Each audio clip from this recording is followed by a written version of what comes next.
Blog Talk Radio.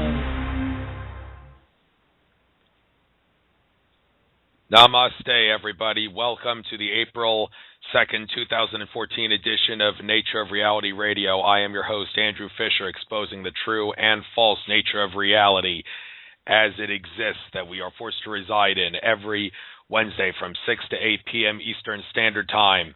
Today on our show, we are scheduled to have Joe Marra on. He is a Reiki master, an intuitive healer, works with guardian angels and spirit guides, very spiritual man.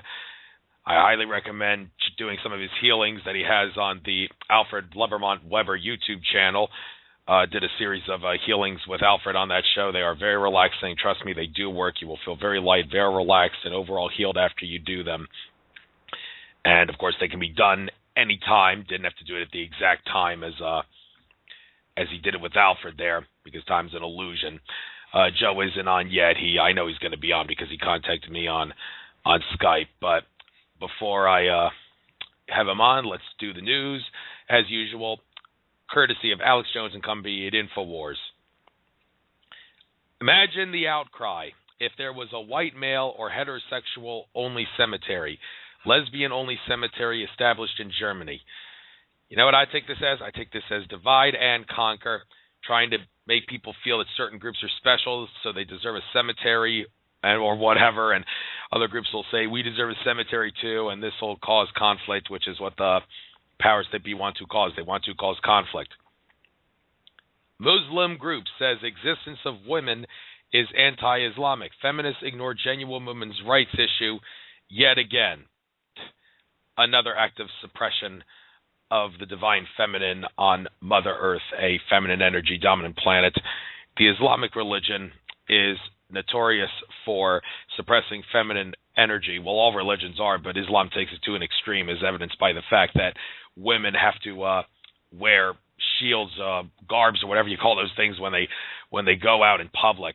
And I'm guessing that at the time when Islam was created, they needed the powers that be, who created all the religions, really needed to suppress, needs a religion that would really suppress the feminine. And Islam, like I said, because women can't see themselves in public, how can you be free if you can't show yourself in public? I mean, some things can cause unpleasantness, like nudity in public and whatnot. To force someone to shield themselves is just too much. And to take it to an extreme, I remember in France, they were actually forcing Muslim women to not wear those things in public. And I guess the powers that be wanted to cause more divide and conquer by saying, well, it doesn't matter what your religion says you must do. In our country, you do what we say. That means Islamic women can't wear those garbs. It's divide and conquer, people. That's what religions do. And don't assume that just because I said Islam is notorious for suppressing the divine feminine that it's the worst religion. No. That's not the way you should look at it. That's not what I said. Don't take that out of context, please. It's just certain religions will do notorious things more so than other religions. But believe me, I have the utmost respect for freedom of religion. You can't be free if you can't choose your religion. But anyway, moving on. Fury as U.S. Marshals shoot unarmed man, then confiscate cell phones off witness. Protesters take to the streets against police brutality in Albuquerque. Oh, yeah, the Albuquerque police. Not as bad as the L.A. police, but pretty notorious nonetheless. And why would they take the cell phones from witnesses? Oh, yeah, because they have something to hide. You got nothing to hide. You have nothing to fear. One of the oldest brainwashing tricks in the book that tyrants use to make you give up liberty for security. And they are so hypocritical about it, forcing people to give up their cameras and phones after they commit a heinous crime because they do not want that to be shown in court and they don't want to be sued. Next article. This is a red link, and it's actually a video link. Soylent Green is made out of people. Ask yourself, is this the society that you want to live in? Soylent Green is made out of people. Well, Pepsi is made out of some aborted fetus parts, and no, I'm not making that up. Alex Jones said he couldn't believe that when he first heard that, but then he found that it's true. And as for Coca-Cola, well, they are actually still putting trace amounts of cocaine in Coca-Cola to make it addictive. It's not going to get you high, but it's enough to make you crave it more, just like the Coca-Cola used subliminal advertising in movies to make people crave Coca-Cola more, and it worked like a charm. If you had to choose between a pop drink, a soda pop that either had flavoring as aborted fetuses or had trace amounts of cocaine, which would you rather drink if you were forced to pick one? I think I take the one with some cocaine in it. I don't know about you, but it's a matter of preference. Establishment media sanitizing Ukraine's fascist. Junta showboated as Christian, democratic, and principled. Well, this stuff in the Ukraine, like I said, if Ukraine had to choose, having to choose between two soft drinks, having to choose between the lesser of two evils in another case, having to choose in this case between staying with Russia or going to the European Union, Crimea did. If I had to choose, stay with Russia because the European Union is a stepping stone to global totalitarian government. But then again, it's the lesser of two evils, and I'm sure Putin's now going to act more like a dictator now that he got some more land to expand the Russian empire. Soviet Union did collapse, but they take away liberties in that part of the world just like the Soviet Union does, just like they do in America. Land of the free my ass. All right, next article. Special report. Women reject banning bossy. This is when InfoWars reporter Leanne McAdoo asked people on the street about banning the word bossy because a subgroup wanted to ban that word because they thought it was discriminatory in a way, the word bossy. Oh, give me a break. This is not just police state. This is nanny state. Nanny state, treating you like you need to be treated like a baby because you don't know how to take care of yourself. You need to have your rights violated as part of your development, they want us to think. It's disgusting. But anyway, next article. Border Patrol terrorizes mom and kids with knife and taser. Fed slash tires after woman refuses to consent to vehicle search. Well, you have the right to refuse to consent to a search, but will the police do terrible things to you, like bash out your window and slash your tires in this case? I can't guarantee you that they won't. But, sorry for the interruption. I'm just trying to see if Joe Marra's on, and he actually is, and I hope he calls in.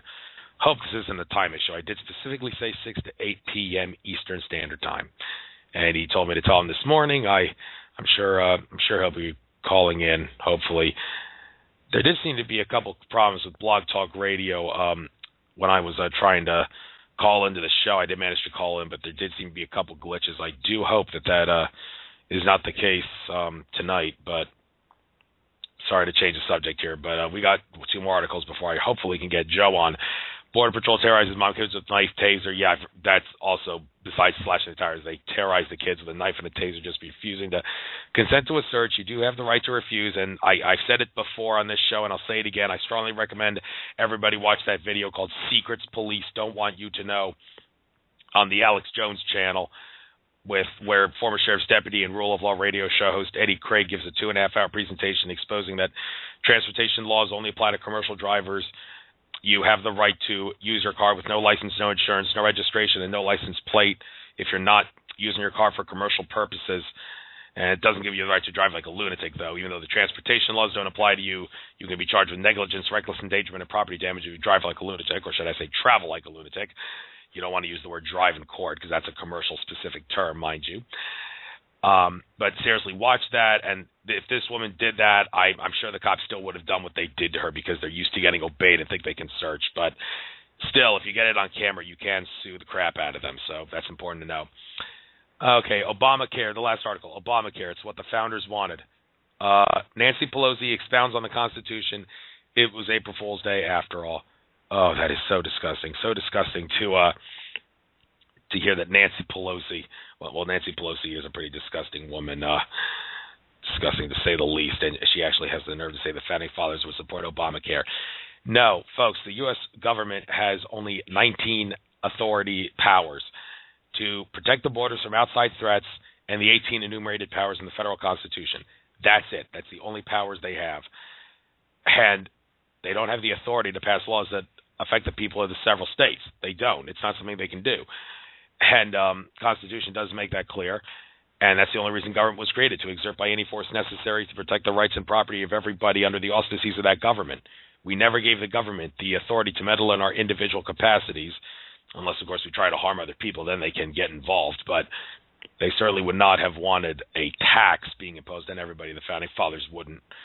And the 16th Amendment, let me make it very clear, is actually which says you can tax income. That was never passed through legal means. Well, then again, neither was the whole Constitution. If you read Lysander Spooner's book, No Treason, you know the U.S. Constitution is technically an illegal document because the Founding Fathers never passed it with the consent of the people. And they had good intentions. The Founding Fathers did, of course. But it's okay. We shouldn't freak out over that. One, the joke's not on us for the Constitution being a fraud. The joke is on the powers that be for not realizing, the powers that be for acting like the Constitution exists, taking notes to defend it and whatnot, and then not obeying it because they know that there's an illusion and they're trying to maintain it. So the joke is on them, and the Constitution doesn't give you the right to do anything. It simply states rights you already have. But moving on, Joe still hasn't called in. I'm going to try to contact him on Skype and see if he is here. Joe, show is on. Where are you at? Hopefully it's not a Blog Talk Radio issue. There were a couple glitches there. It might have been a little bit of an issue.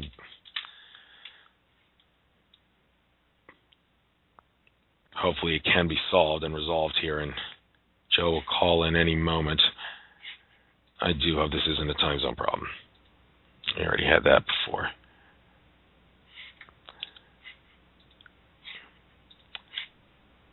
Oh, wait a minute. All right, he says he's waiting here for a call. I'm going to say you can call into the show now.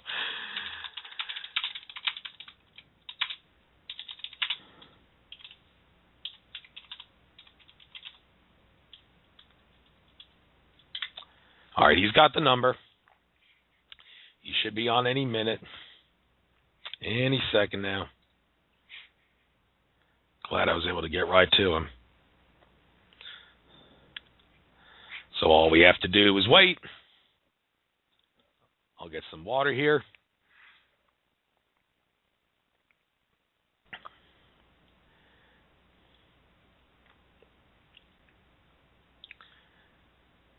If there is a Blog Talk glitch, I'll know soon enough.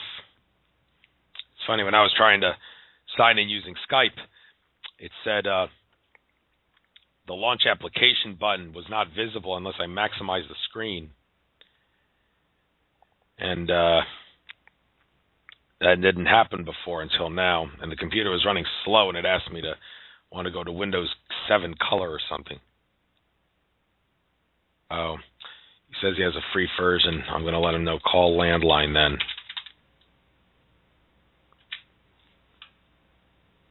Oh, he said, I thought we were going to do this Skype to Skype. I don't know. This is a radio show.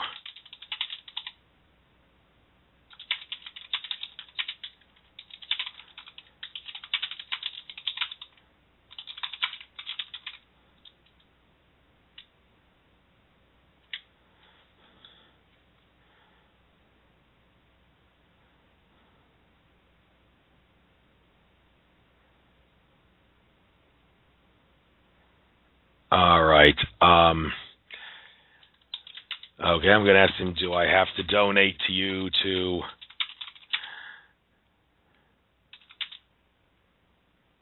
All right, he's going to try to call in from something else. I don't know how exactly this confusion happened here, but he said I thought we were going to do Skype to Skype. No, it's a radio show. I thought I made it... I guess somehow I didn't make it clear.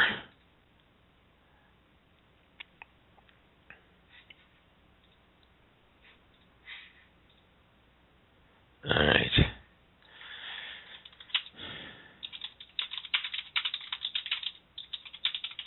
I guess I can donate to you. I guess I can donate to you. I'm saying if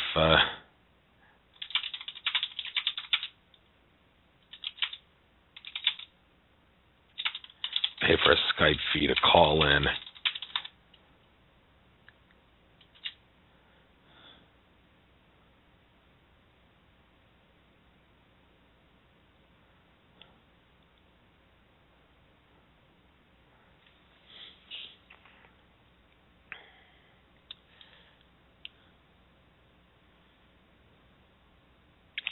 Sorry for the stalling here, folks.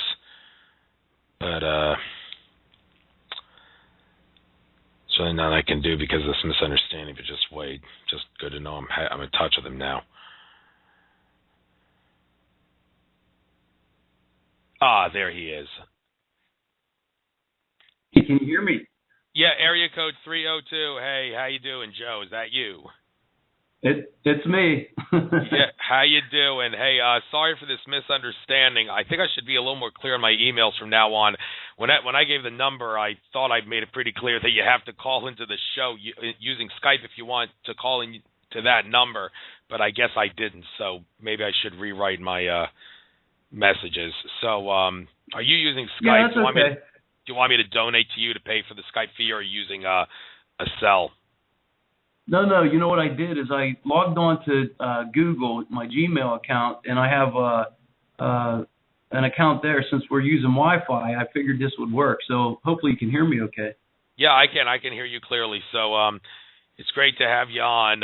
Wish I could have had you on sooner, but you had to travel. You got to do what you got to do, and I hope you learned something through the whole traveling experience, and I hope it's all going to work out well for you. But it's great to have you on. And by the way, folks, I guess if anybody wants to call in, wait an hour from now at 7:15, because I got some materials here that I do want to discuss with Joe. But I guess, Joe, if you want to start off, do you have anything you want to tell the audience in regards to your work specifically? Basically, I'm a family nurse practitioner. I have a doctorate degree. It's a doctor of nursing practice. I also am a Reiki master. I've been attuned to Sakem and Moon Aiki, which are all like energy healing modalities. And so during my day-to-day practice, where I currently live in New Mexico, I offer my patients a choice of what we consider today traditional medicine or, complementary medicine, things like, or alternative, what people call, such as like the hypnotherapy or the energy healing. Okay, and getting onto the subject of medicine that we are, in a sense, forced to take because about 100 years ago, the evil Rockefeller Illuminati family created a medical monopoly in America, making allopathic medicine the only medicine that doctors can legally use. And I'm greatly affected by this since my mother is a well-known ophthalmologist who makes over $100,000 a year. She's that well respected. But it really kind of grieved me to tell her a few years ago that her medical practice is, in a sense, fraudulent because she is designed to treat the symptoms and not the causes, and her work is specifically designed to be good only for trauma, but now it's been spread to other things. And she said in her defense, well, if people don't like what I'm doing, they're more than welcome to see another doctor. And I guess that's the only answer she could give, and I should give her practice respect because I wouldn't be alive if she wasn't working, because she made more than my father did. But what would you say to all the MDs out there who are forced to take a practice that is in a sense fraudulent because it only treats the symptoms and not the causes? Well, I'd have to step back first and say that we live on this planet of free will. And so people have a choice of where they want to go. And some of the people, to give you an example, some people, they don't want the alternative. They consider it woo-woo. They don't believe in hypnotherapy. They don't believe in energy healing. They don't believe in herbs. They want the medication. Or they'll come in and they'll say, look, doc, I'm telling you right now, I'm not going to diet. I'm not going to exercise. Just give me that cholesterol pill. I'll take it at night. And so, you have to give people a choice. And there are people in fact, the general public, at least in my medical practice and my experience over the years, generally speaking, more people are still looking for what we consider traditional medicine or mainstream medicine today. Although, when they come into me and they have a choice where they never had that before, many times they'll say, don't you have anything else besides a pill? And then I can offer them suggestions within my knowledge base. So just in your mom's defense and other MDs that are out there, there's several groups. Unfortunately, that's what we have today. There's very few, like a handful, literally, of cures that we have. Everything else is you're right. It's all about pharmaceutical based, and there are many cures that are out there, and they're kind of hidden, and you really have to search for them. And then whenever they resurface, and they've been used in the past, and I'm talking like prior to like 1920, you get ridiculed, and then people worry about litigation for bringing these things back out. And because the AMA is who sets the stage. So there's what we call standard of care. And if you're not going by the current research, which, by the way, can be swayed in many directions, if there's anybody that's listening that knows anything about research, we use statistics to prove for or against the study. And sometimes you can manipulate the numbers in such a way that it makes it look like it's favorable for a person.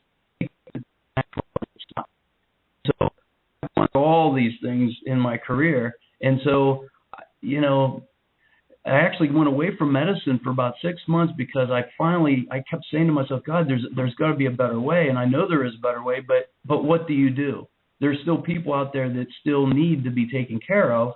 And it took me some soul searching to get back into it, to know that, there are people that still need or believe in the traditional ways, what we call traditional. And so I'm there for those people, and I'm also there to plant a seed for those other people that wouldn't otherwise have a choice.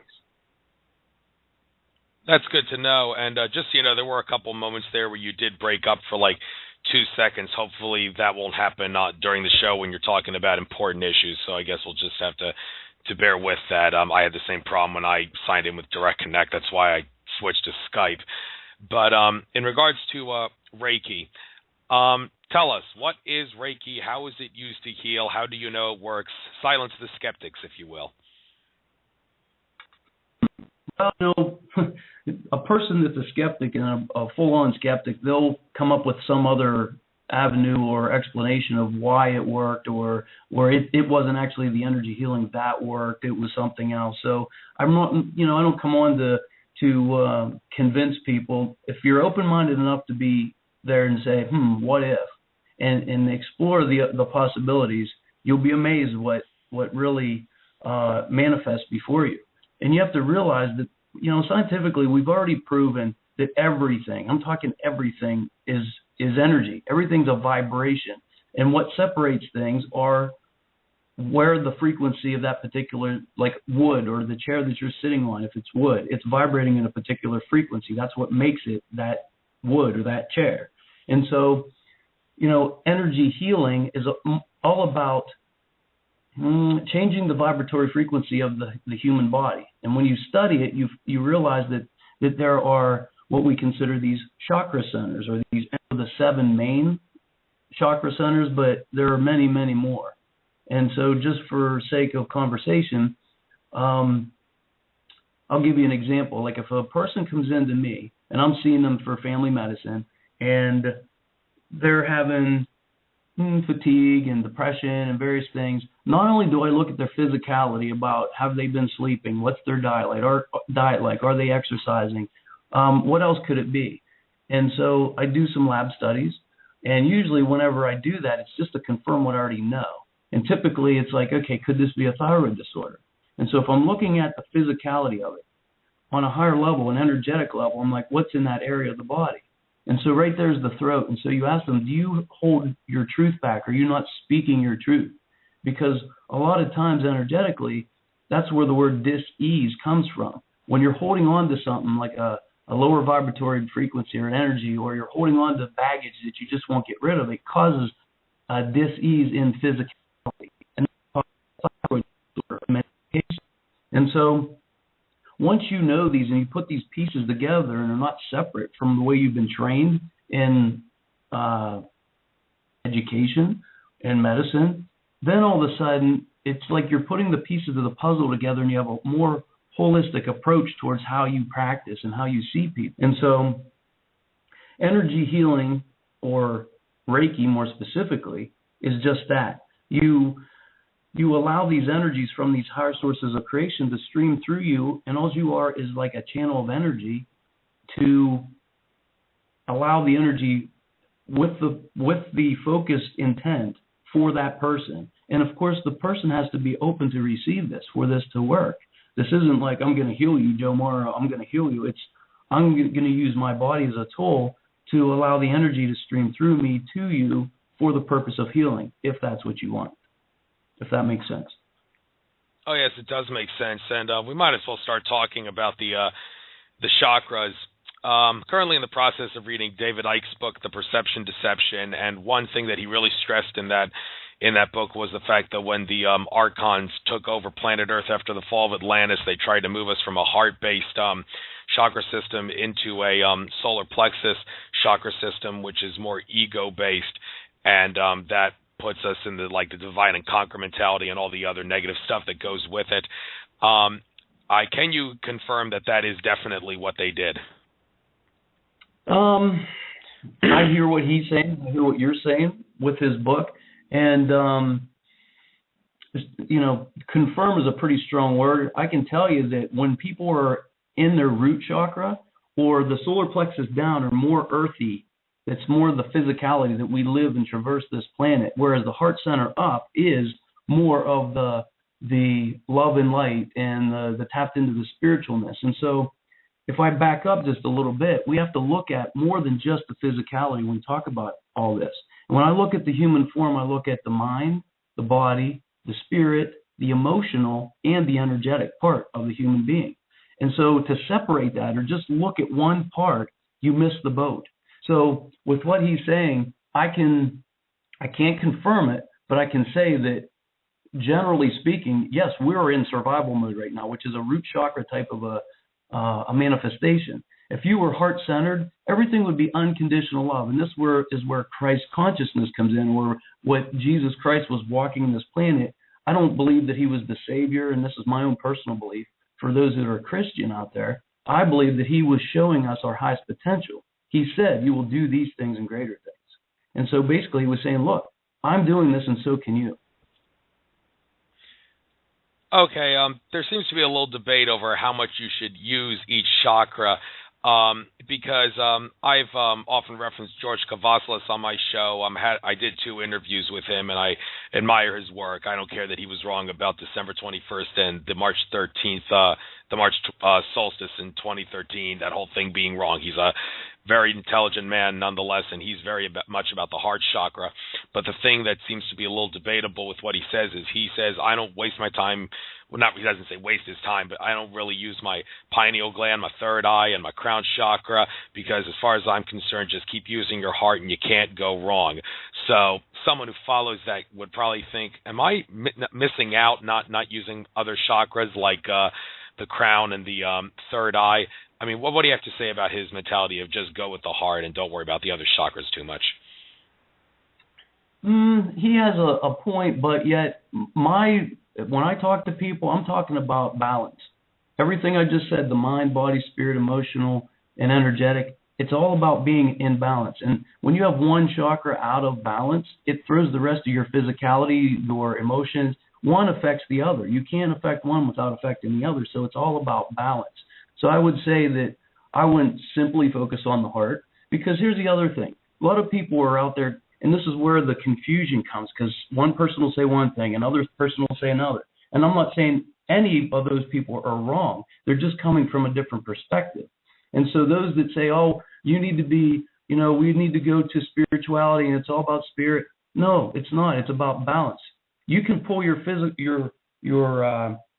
soul or your spirit out of this physical body, and then you can be airy-fairy, and then you can be in spirit.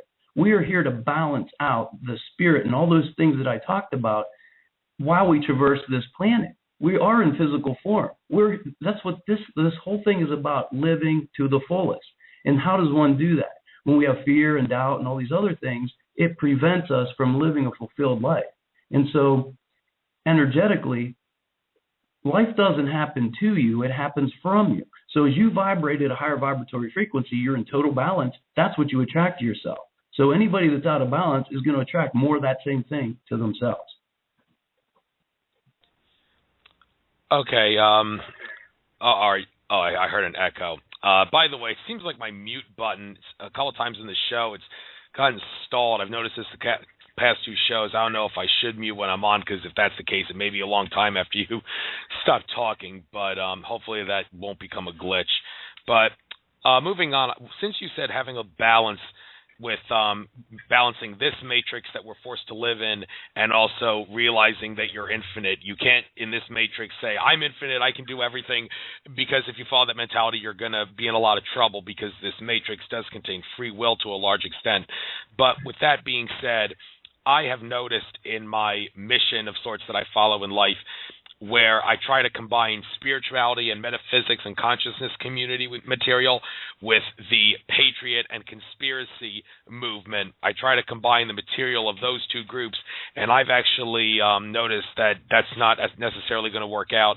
A couple times when I try to post conspiracy theory stuff in spirituality forums on Facebook, the people say, we don't want to listen to this fear-mongering. It's not what we're about. And likewise, when I try to put metaphysics material in patriot community and conspiracy theory community stuff, they're like, this is all Greek to us. We're not about this spirituality material. But, I mean, it goes without saying, a lot of people that follow conspiracy theories woke up. Like, a lot of people would say, Alex Jones woke me up. He's not spiritual at all, but his conspiracy material opened up a whole new can of worms. But yet others say if you obsess about conspiracy theories, you're going to feed the Illuminati and give them your energy. So how do you draw balance there? That's what it's about. Everything you're talking about. First of all, I got to go back to the very first couple words you said is we're spiritual beings living out a human experience. And therefore, we decide prior to incarnation what we're going to do, who we're going to meet. You and I are going to meet on this show right now, and we're going to discuss this and hash it out and try to get clarity on this whole thing. And so I believe we've put ourselves here. We have this self-imposed amnesia we put upon ourselves to be here at this time. And like I always say, if you knew that you were a godlike being, you wouldn't be here. If I knew that right now, I'd be flying out of this body right now saying, screw this. I don't want to be in this dense, thick world, you know? So we have to do these things. It's almost like a fail-safe that we put on ourselves to come here to experience life. I also look at it as though we're on the big stage. And so the ETs or the archangels, whatever you want to look, they're in the audience watching us. And we can be playing the opposition or the good guy, the bad guy on stage.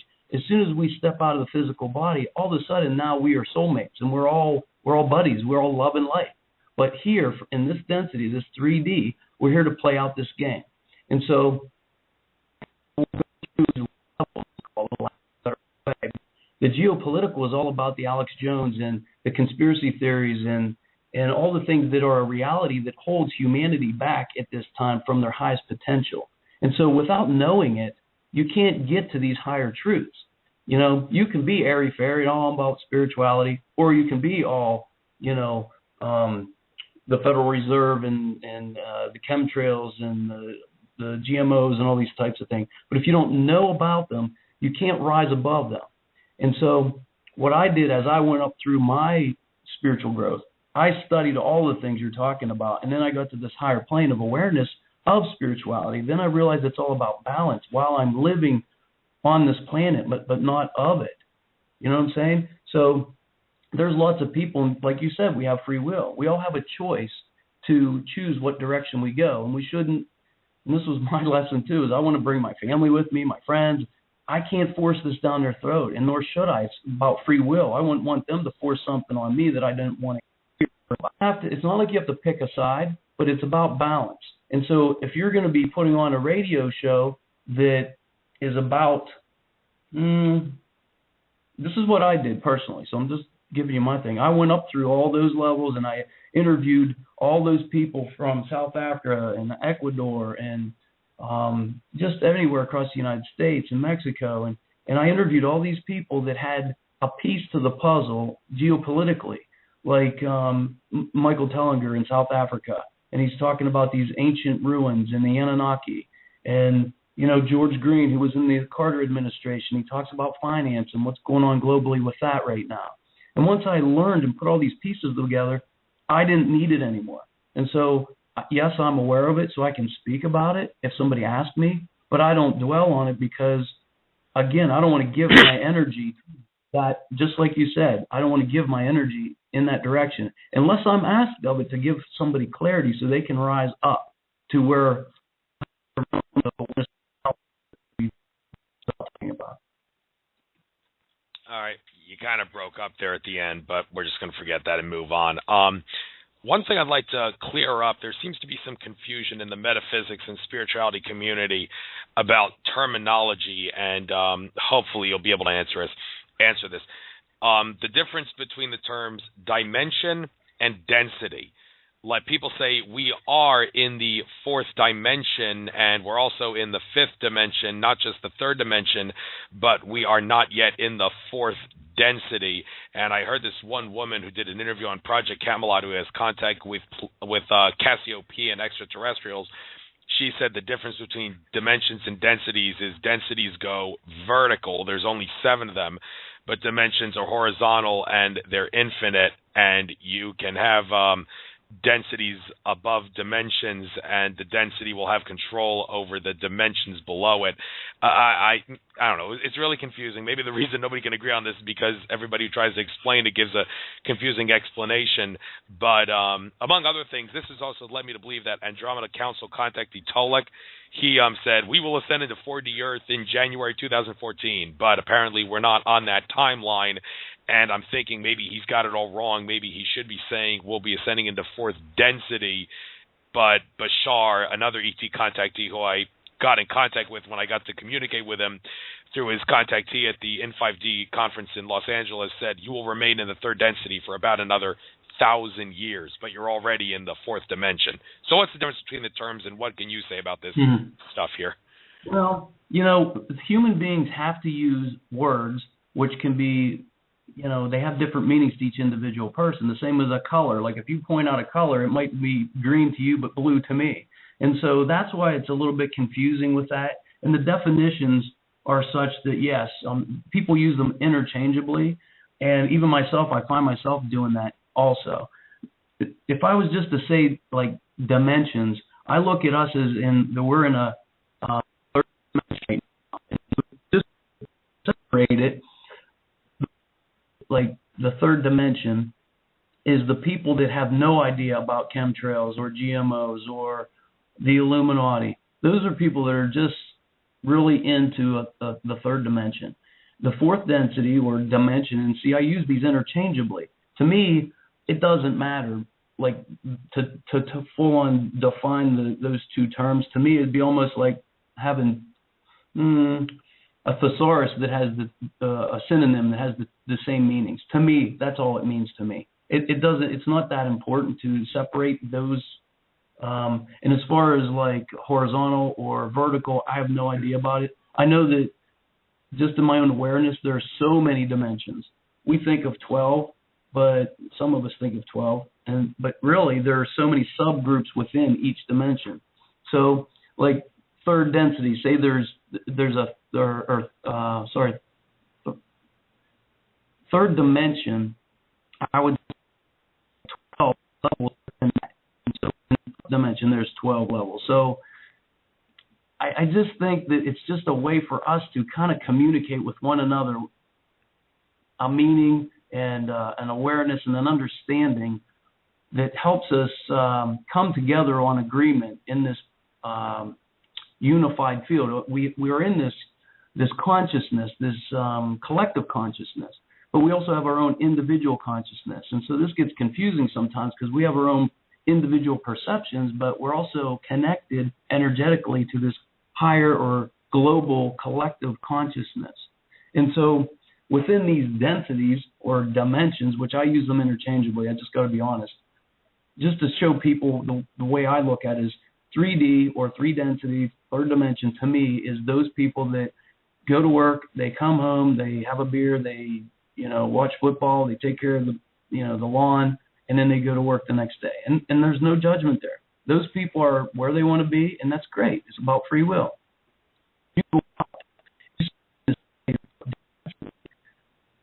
The higher up you go on the 3D ladder, the more you become conscious, the more you become aware of your surroundings and these chemtrails and the GMOs and all these types of things. And then as you step into fifth density and up, from 5D up, that is all about unconditional love. That's where Christ consciousness comes in. And from there up, there is no judgment, there's no fear, there's no doubt. It's all about unconditional love. And so the way I look at it is those that are in the higher 4D are these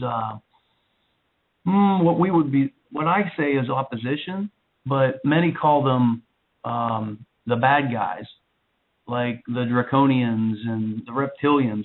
Those are the guys that are very intelligent on a higher 4D, but they're looking down at 3D and saying that we're your gods. And they don't even think to look up because they think they're, I don't want to use the word cocky, but they just think that they're it. They're the gods. And so they're so fixated on that love and light and compassion for one another and unconditional love without fear, doubt, and judgment.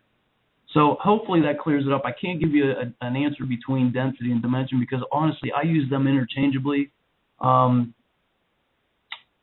That's the best I can do with that one. All right, but I can actually elaborate on that and maybe help explain something about that because in regards to your claim that the reptilians and greys and other malevolent entities are actually in a dimension above us, there is a little bit of a debate on that, and I spoke about this with both George Kavasilis and Alfred Weber. And George Kavasilis claims that the malevolent reptilians and other malevolent entities actually come from the second dimension, but they impose their will while under the guise of lower fourth dimensional entities. And when I spoke about this with Alfred Weber, he told me, well, the dimension that you are in is directly correlated to how much of a service to self or service to others entity you are. So when the reptilians and other malevolent entities are in the second dimension, and actually many people say the reptilians are actually an astral entity, which would mean that they're in the interdimensional plane between the second and the third, but they are normally there because they're malevolent, but they pretend to be good and pretend to be service to others, and that's when they are under the guise of a lower fourth dimensional entity. That's Alfred Weber's hypothesis on how George Kavasilis' claims can be true, but what do you have to say about that? I still maintain that they're from amongst the high fourth density. And the way I look at the second dimension is like say the first dimension to me would be more dense. It would be more like the rock formation. And when you move up into second density, it would be the planation and the 3D. Step into 3D, and it's more of the consciousness of infinity. And then as you go up, you get, because there's a correlation with consciousness with and so I think there's a close correlation with that. And that's how I look at it personally. And again, I could be wrong, but what you said, I do agree with what you put out is what you, that's where you resonate. It's all about vibration. So if I'm a service to self individual, I vibrate at a particular frequency, and that holds me at that particular dimension or density. And as I get into this love and light, like I'm saying, from fifth density up, although, you know what I must say, as we're talking about it, I'm coming into this awareness that if I'm here on this physical planet, I think some of this has to do with your physicality might be in a particular density. And so maybe 10 years ago, I'd say we were in 3D, but I feel like we've moved into a fourth density. But my consciousness is from a higher dimension, if that makes sense. Because, you know, like I can knock on this wood, I can feel it. It feels the same as what it did in 3D to me. But my consciousness is so much above where I was 6 years ago. So I think maybe that might be it too, is what your individual's consciousness may derive from a higher dimension, but your physicality is in a particular density, which is what I was talking about earlier. The density is the denseness, the thickness of what things vibrate at, like the rock formation, then the trees, then the plants, then the humans, then on and on and on. I guess, but like you said, this is quite confusing. Yeah, it is. And similarly to the confusing of dimensions issue, there seem to be two, well, maybe you could say three camps. There's people who believe in infinite dimensions, and then there's two people that have settled on a specific number of dimensions. The 12-dimensional group, which seems to be pretty popular, but there's also a 22-dimensional group. Adrian Incledon Weber, who's also a Reiki master, an intuitive healer like you, who does a lot with earth energies, who appeared on my show, he subscribes to the 22-dimensional theory. And Matias De Stefano, who's a brilliant indigo child from Argentina, he also subscribes to the 22-dimensional theory. And I spoke to George Kavasilis about this in my interview with him, because he's a 12-dimensional theory subscriber. He explained to me that the number of dimensions that one believes in is directly correlated to their own specific perception of reality. People have different perceptions, but he said that he could imagine a 10-in-1 layer that could explain why the 22-dimensional believers believe there's 22, even though some would say that's just a 10-in-1 single dimension. What do you have to say about that? Yeah, well, again, it comes down to the person's awareness. It comes down to the individual's perception. And I think you mentioned channelers earlier, like Bashar and that. And so we have to, this higher information, you have to realize that it is at this very high, fast-paced frequency. And as it comes down through the brain in the human form, it has to use that particular person's brain, which has accumulated language and vocabulary and the way that individual articulates that language as the message comes out. And so sometimes the communication is not 100% clear to everybody because it depends on each individual person's awareness. And so this is what I found out when I was on this search for the truth. I figured, one day I was going to find all the truth out, and then I could just stand on a mountain and then scream it and tell everybody, okay, this is what's going on. But what I realized was everybody's on a different point on the same path. And so if I was to give you an example of at one time I was aware of 7 chakras, which we learned in Reiki, but now I'm aware of more, like there's 12 or even more. And so I think it has to do with an individual person's consciousness. And because here in what we say 3D, in our human knowledge and awareness, we have to define everything. We have to put a name to everything. As you go up the chain, that is not as important because, first of all, you don't use language anymore. You start to use telepathy and all these other things, and more like pictures and things like that just phase in and just an awareness, a knowing. And so it seems important to somebody that's in a third-dimensional awareness to try to hash this out and get one definition that everybody can agree on. But I don't really think it's ever going to happen because we've all grown up differently from different parts of the world. We have different perspectives. We, not only in this lifetime, but we've lived thousands of lifetimes other places and other planets and things like that. So, this universe is infinite. So to say that there's a limitation on the number of dimensions, to me, I don't even think there is. I think it's just endless. So if I was to say 12 or 22, if I'm going to even guess, I'd say they're endless. Okay. I think we should move on to another subject besides dimensions. How about the guardian angels and spirit guides? Actually, before I get into that, since you mentioned there being more than 7 chakras, it has been popping up in recent times that more and more chakras that are in our body are being activated, just like our other DNA codons that were genetically taken out of us by our ET tamperers. The archons that tamper with our DNA, they're becoming active again. I think that's worth pointing out.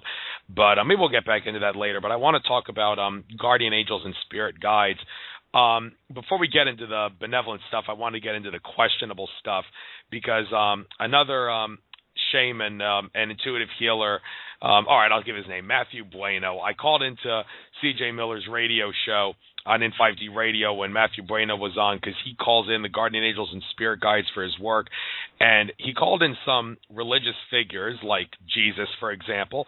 And I had to question him about this and another thing too. But in regards to Jesus, many people would assert there never was a Jesus. The story of Jesus is just a fictionalized version to represent the sun going across the zodiac. Jesus is the sun, and the way he moves across the zodiac was turned into a story. However, there is some stories from people like Billy Meyer, the ET contactee of the Pleiadians, who said that the teachings of Jesus is based on the real life of a real guy named Emmanuel, who was the son of a man begotten by a Pleiadian extraterrestrial and an earth woman named Mary, and the story of Jesus is a fictionalized version of this. So some people say, yeah, there never was a Jesus, but it's based on a true guy. Others say there was an astrological Jesus, that's the sun, and the story is a fictionalized version of that.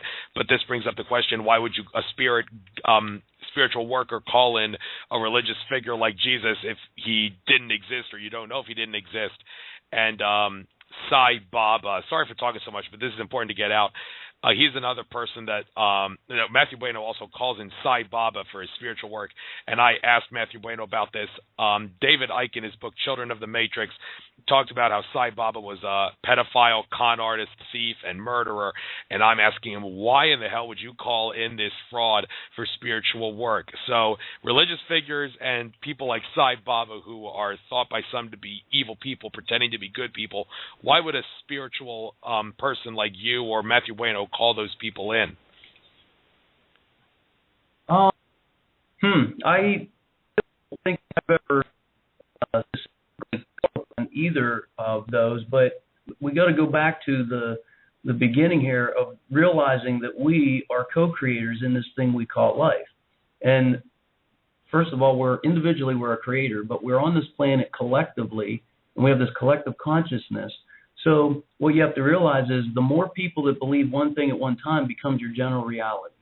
And so we can create all kinds of stories, and therefore not one of those stories is a fallacy. But from what you're talking about, it's like, again, it's pinning this whole story down to make it just one collective story of dimension, differentiating dimension from density.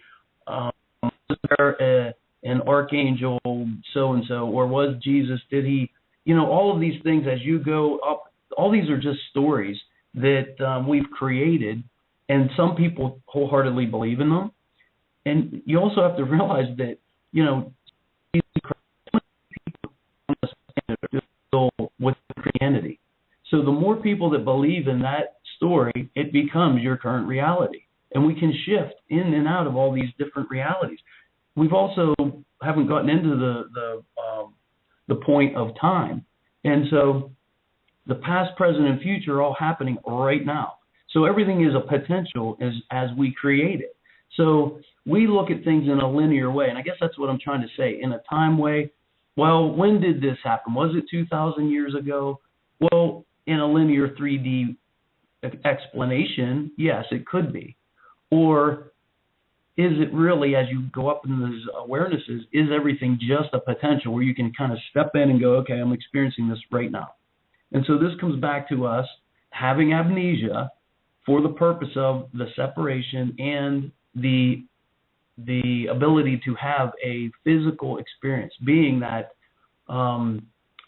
spiritual being living out a human experience.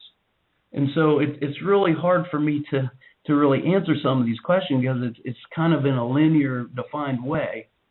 But I will say that I do believe in the reality of archangels. I do believe in ghostly realm, the astral realm. I do believe in the ET realm. They're all manifestations of a creation that we have collectively, over the eons, if you won't even consider time, really it's all happening in the present moment of now. It's really, really, really, really hard to wrap your head around because we see things and we've been taught in so many lifetimes of a linear way. Because we can look back so many years, 100 years ago, but that's in the past. You see what I'm saying? So it can be really confusing to really pin some of these answers down. If it was me, I don't know. The one particular person that you said was I can't remember the name you gave, but I don't know that particular. Yeah, I don't know who that is. I don't think I've ever heard of that person. New Age guru from India, who there's a program on the UFO TV Studios YouTube channel called Man of Miracles, which presents Sai Baba in a benevolent nature, but David Icke, in his book Children of the Matrix, said Sai Baba was a human-killing fraud. So I don't know. That's where the confusion lies. Yeah, here's the other thing is that there are people that were, I'm not saying David Icke is this person, but you have to realize that we live in this polarity of hot, cold, up, down, good, bad. And there are people out there that are paid to muddy the waters. So that you might have a person that walked this planet named Jesus Christ or Emmanuel or Yeshua. And, again, so there's three different names for the same person from different places on the planet, and it may have because of the translation from one language to another, into one religion, into one culture to another, all of these things. It's all about separation. So it's really hard to pin this all down and say, yes, this is exactly what it was. And so, but there are people out there that are muddying the waters so people don't have clarity on what in the heck is going on this planet. That's all part of this schoolhouse we call life here on this planet.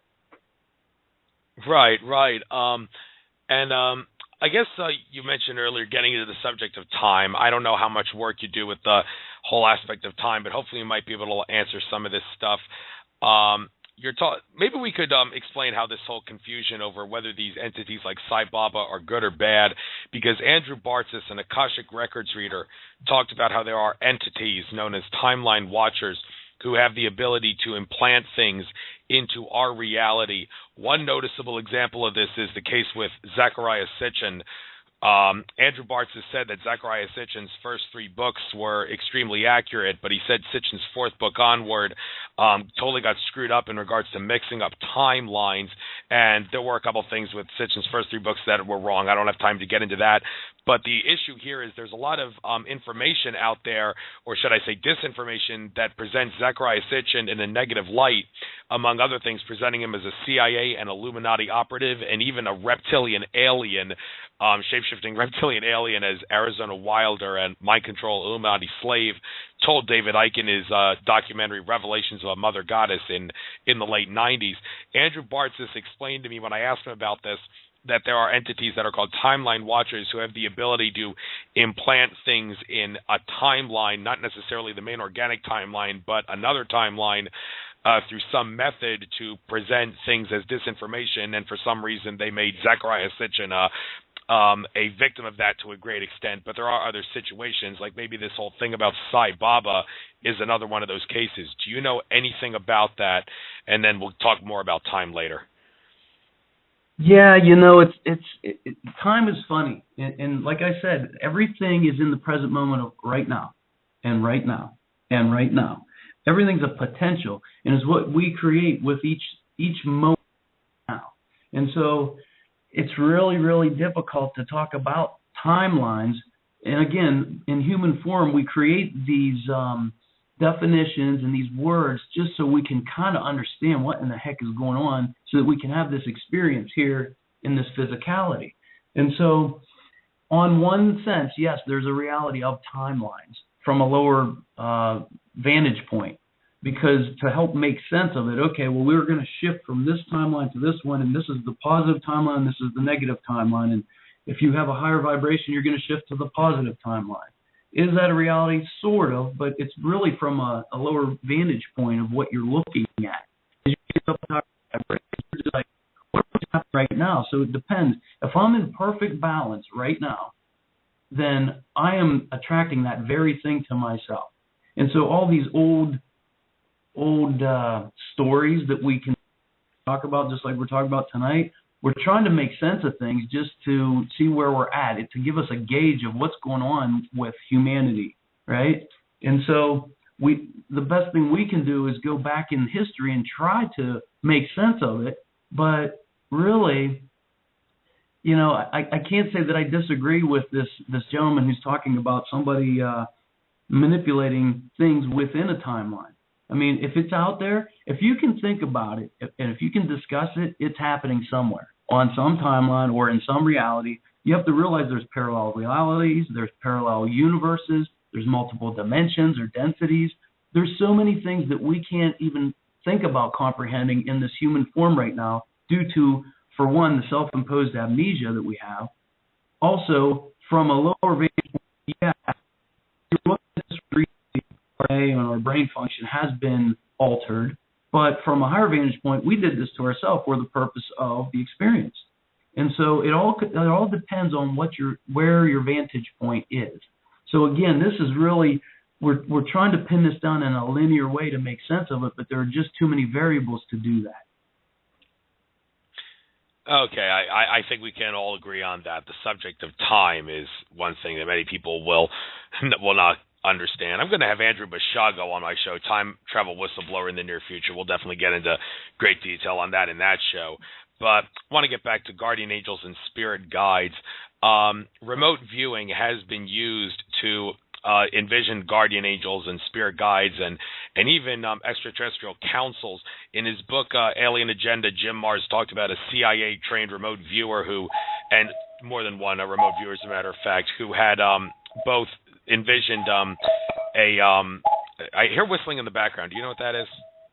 Yeah, it's my cuckoo clock. Okay. Good, it's done.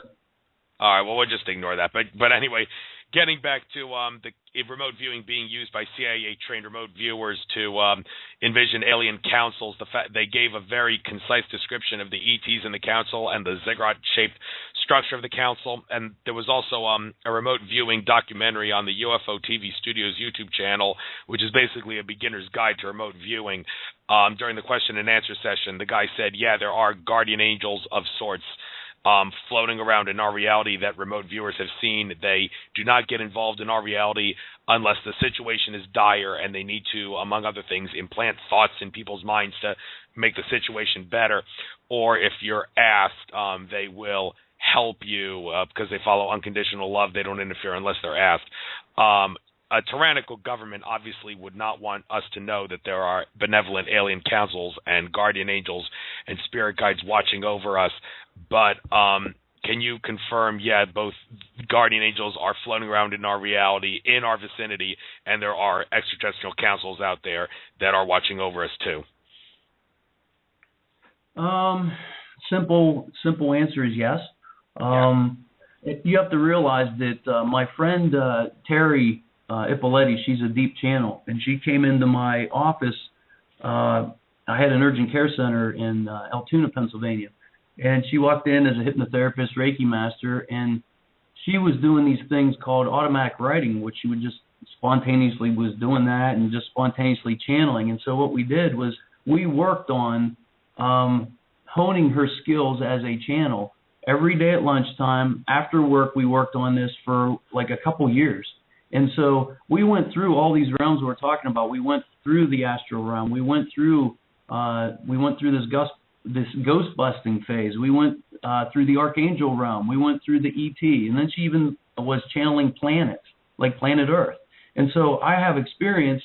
As a scientist, I wanted to see, because that's what I'm trying to do.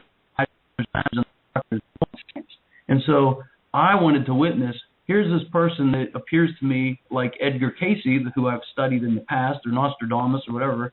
And I'm like, man, this is really amazing. What a blessing. I mean, what can we do with this? And so we went through the process, and yes, we tapped into all these realms. And so, for example, depending, again, where your consciousness or your awareness or what you're willing to believe, because people in Christianity, like last night I was talking to some of my friends, and they didn't believe in ETs. They just didn't believe in it, but they believed in archangels. And I said, no, wait a minute. Can you prove to me that archangels exist? No. I'm like, well, then can you prove to me that ETs do or do not? No. I'm like, so, our Hubble telescope can see out 100 billion light years. And there's 100 billion galaxies, not just solar systems, galaxies that we've logged. And so with all of this, you mean to tell me that you can't even get there may be other life out there? It doesn't make sense to me. You can't even fathom what that looks like. 100 billion, not years, light years. And so to put it into perspective, this Earth is pretty big. So I know when I fly back and forth, from Pennsylvania to New Mexico or Texas or wherever I'm going, I can't see the edges, and we're up almost 40,000 feet sometimes. And so the light can travel around this planet 7 times in 1 second. So if you put that in a linear line and point it from the Earth out, you know what I'm saying? How far does that go out? 100 billion light years. And so to me, it's amazing that some people just aren't open enough to see these higher realms. But my point behind this whole thing is we went through this archangel realm, and Archangel Michael was within that realm, okay? And so as we went to the I realized Archangel actually a Syrian light warrior. And that was my personal awareness, and the way I saw him was through my filter, my brain. And so everybody else may see him different. I see his light. When I see him, it's blue. When I see Archangel Raphael, it's green. You know, when I see the Arcturians, they're a particular shape and size. When I see the Andromedans, they're hot. And this is when I see them, not in physical form. I'm talking about my third eye. I'm talking about, it's hard to describe if you haven't had that experience and that vision of seeing something that's within your third eye. Yeah, right. I'd love to talk more about specific ET groups in detail, but that's not really something we should be doing in this interview. If I can get a specific channel or on my show that talks with a specific group, maybe we could elaborate more on what specific groups do. But you did mention Raphael with green energy. I do remember in your Alfred Weber interview, one of them you talked about using Raphael's green energy to shower you for protection or whatever it was. I guess we might as well try to do this on the fly. What are the more prominent archangels? Well, first of all, what is an archangel? And then get into the prominent archangels and what they specifically do and when you would call them, the prominent ones. Well, again, this has to do with a person's particular consciousness or awareness and how they view archangels. Some people view them in the biblical sense, where they have, wings and they're a humanoid being, and from a biblical sense, like say Archangel Michael was there to guard and to protect. And so, from a higher vantage point, even I see him as a male figure, and as opposed to Gabriel, which can be androgynous, which can appear as male or female. Archangel Michael has a blue light, has a sword, which isn't used like the way we would use it. It's used to cut cords, energetic strings that are attached to humans from whatever distance. So there are people that are energy, body, and they're taking your light or your energy, because it's almost kind of like a moth to the flame. They're just drawn to you, and they have no idea why they're attracted to you or why they like you so much, but it's all about the light or the vibration of the frequency, the energy that you carry. And so the way I see Archangel Michael, he's a protector. He cuts cords, like energetic cords or streams of energy between two people that's not in your greatest good. Archangel Raphael is, I personally see it as a green light, healing light. He's there. I call upon him for healing. And this is as I was going up the steps, if you want to call it that, for lack of a better way of putting it on the radio here, of awareness. And so those are the main ones that I have called upon and that I have witnessed myself in my third eye. And each one of them has a particular vibration, which is unique to them, and feel that vibration. And unless you experience it's really hard to even describe it. So that's the best I can do with that. Okay. Another prominent archangel that seems to come up in conversation is Metatron. I guess we might as well take a quick few moments to talk about the significance behind that archangel. What is Metatron? What's his purpose? My understanding of him is, if I was to pick one archangel that's above them all, right now I have an awareness where Archangel Michael is, I hate to put one above the other because they're archangels. They're all, they have equal value. They just stand for different things. For people that want to know, there are books that have the various archangels and those who've been canonized as saints, but were actually, possibly an angelic realm because they had the virtues and the abilities of these higher dimensions. But, it's not uniform across or universal. Like, my personal opinion is different than somebody else that has written a book, say. So my personal opinion of Metatron is he's one of these powerhouses of the archangels. He just has so much wisdom and awareness. I don't see him as the protector like I would see Archangel Michael, though. But that's my own personal opinion. And again, opposed to that is like Archangel Raphael, who is the healer. And that's who, and when I call different archangels, that's what I have done in the past. I actually haven't called upon them for a long, long time. Okay, calling upon angels and archangels too much. I seem to remember a couple times hearing people say if you ask your angels, guardian angels, spirit guides, and archangels for help too much, it's going to cause bad karma. There are times in your life where you should just say, suck it up and do it yourself, or yeah, because if you ask them too much, they may not help you, or if they do help you, it will come back to haunt you simply because you've asked them too much. Is there any truth to that?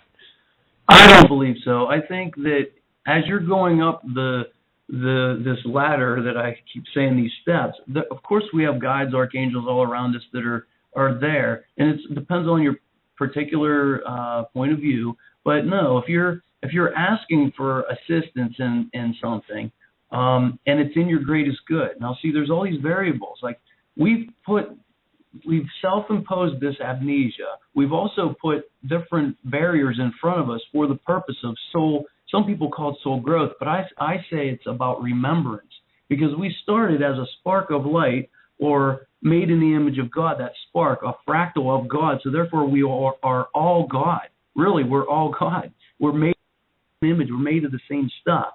And so we have the same potential. But as we've given ourselves amnesia and we're trying to remember who we truly were, and this is and experience in a human form. And so this was where dimensions come back in. Right now, many people are trying to bring all aspects, the good, the bad, the ugly, back to their physical form and all at one moment of the now. That's how I see it. And so when I said that I haven't called on the archangels for a while, once you reach these higher states of awareness, you realize that you don't really have to call upon them anymore, because actually they're an aspect of who you are, because everything is one. And so just the best way I can describe this, I'm just going to lay this out here, and I'll try the best I can on this radio show, is if you look at your ceiling and there's a point of light right there. And from that point of light, this spiral comes down, and it starts out as, how should I say, close together, and then as it comes down further and further and further apart, vertically and horizontally. And so as you get to the very bottom, that's the densest that people can experience in, say, physicality. Just for lack of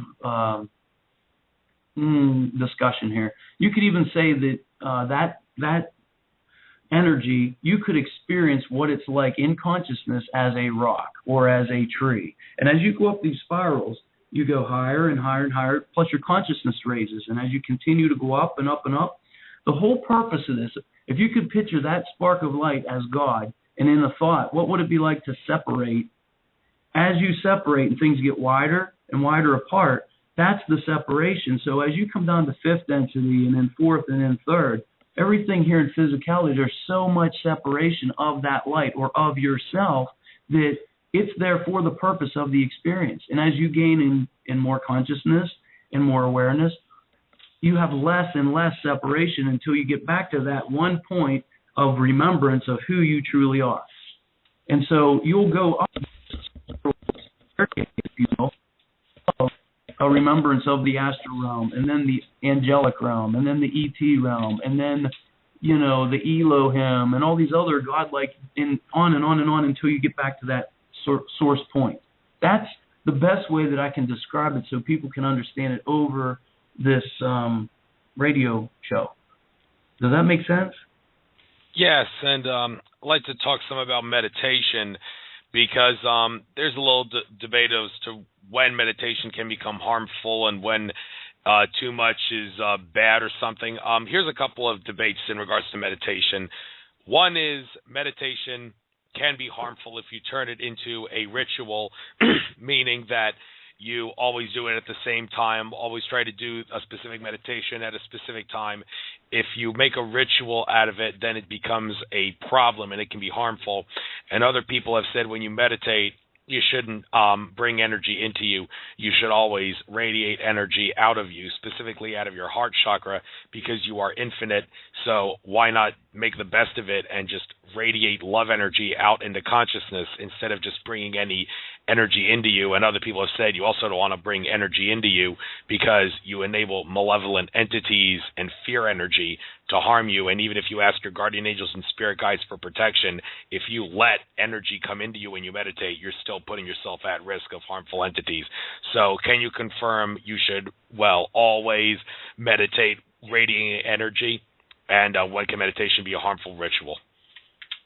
We live in this polarity, and it's all about perception, hot, good, or hot, cold, good, bad, up, down, all that stuff. So to me, I agree with the fact that once you get to these particular higher awarenesses, you're infinite love and light. You don't give your power away. You take that power back, and you are the master of your own domain. And that's what I'm talking about, balance. But we had to get to this particular point right now in the discussion to talk about it. So as I was moving faster, I got and the ETs and when we do some channeling, I still do that, but I don't give my power away. I still want to see what their perspective is on things because they aren't in our realm. So I still think it's a valuable tool to use, but you still have to use your own individual discernment about the information that's flowing through. And so as you radiate and you get higher up on this vibrational ladder, I agree. I think that you shouldn't call upon other entities, but it's a tool to get you to this point. And so this is where the confusion comes in. Somebody will say, oh, this is harmful. Perspective, it may be a potential. But as you go up, you realize that you cannot be harmed. You are God. You're made in the image of God. But if you put out that vibration of fear, that's what you attract to yourself. It's all about vibration. It's all about balance. And it's all about thought becomes reality. So if you think you can manifest something, then guess what? You're going to eventually manifest that. So what we would perceive as good or bad, I don't even see good or bad anymore. I see opposition for the purpose of remembrance or soul growth, some people call it. So does that make sense? Yes, it does. I'm sure there'll be people that will disagree with some of the stuff in regards to the proper ways to do meditation, but I want to switch gears here. I don't know how much of an expert you are when it comes to food and nutrition, but one thing I specifically want to discuss is humans eating meat. Before I get into humans eating meat, I'd like to point out that in his Project Camelot interview, Pete Peterson, a whistleblower, said that if you would observe a lion eating meat, eating its prey, the lion does not eat the muscle tissue. It eats everything that's edible except the muscle tissue for the most part, and he explained the reason for that is because muscle tissue is toxic. And after you hear that, you might think, so why the hell do we humans eat it? Okay, so specifically on this subject, is eating meat something that we humans should not be doing?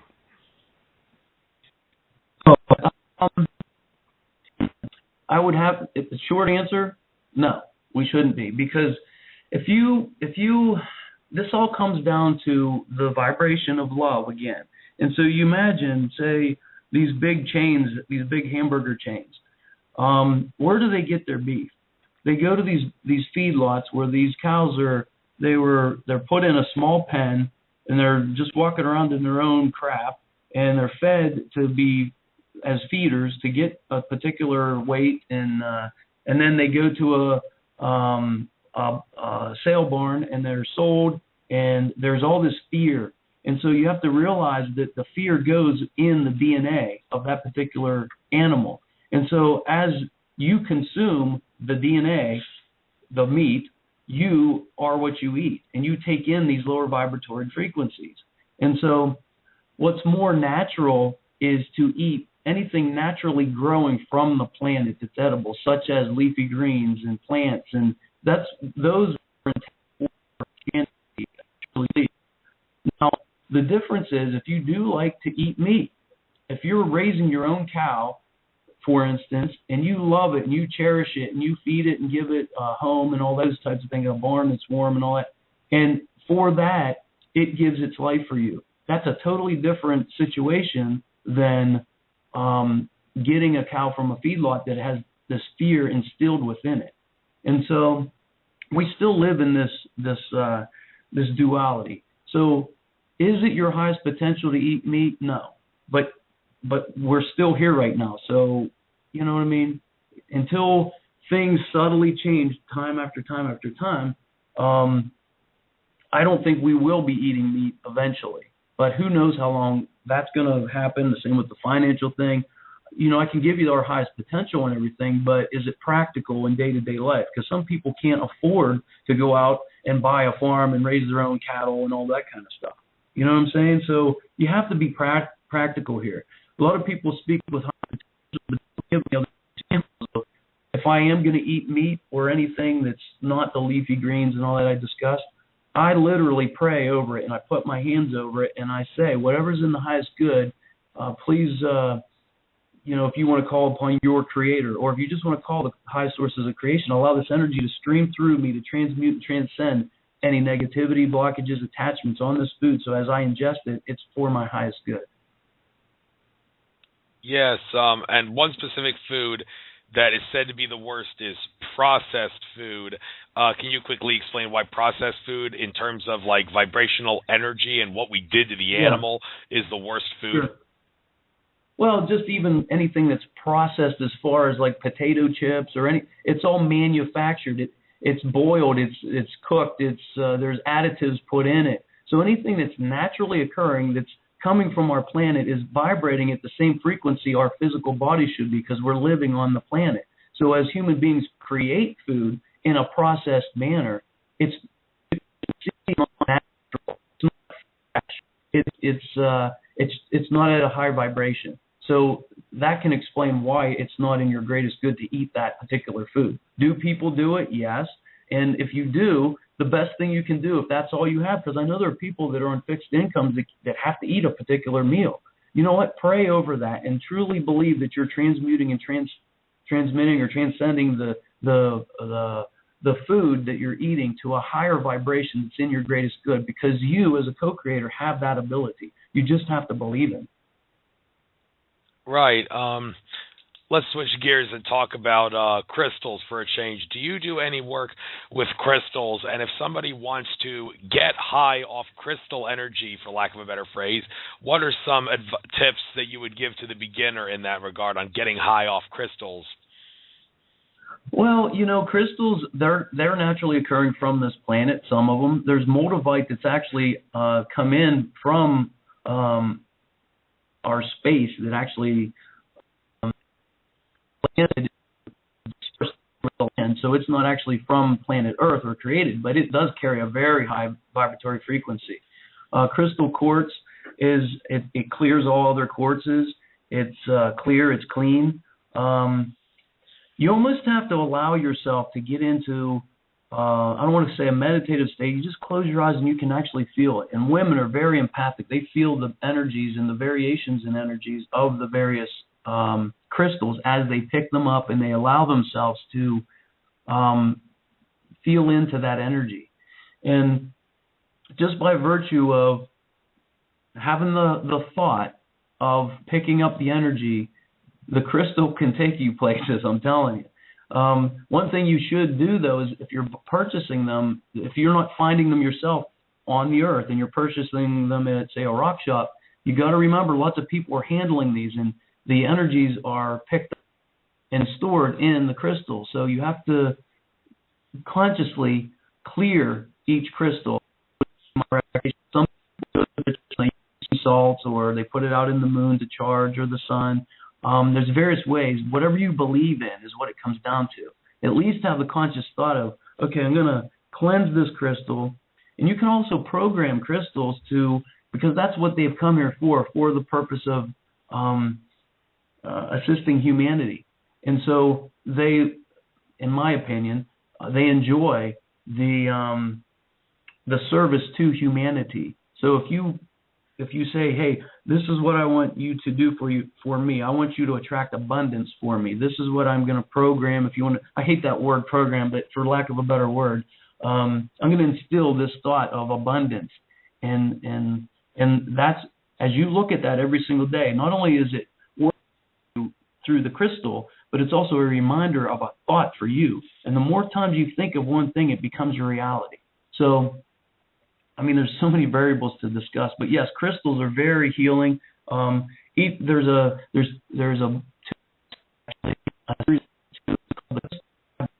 and if there's people that really want to get into it, I would definitely recommend purchasing those books, at least the first one, and to get started in it. And it really explains what each individual crystal is for and used for, and where it's located on the planet, and harvested, if you want to call it that.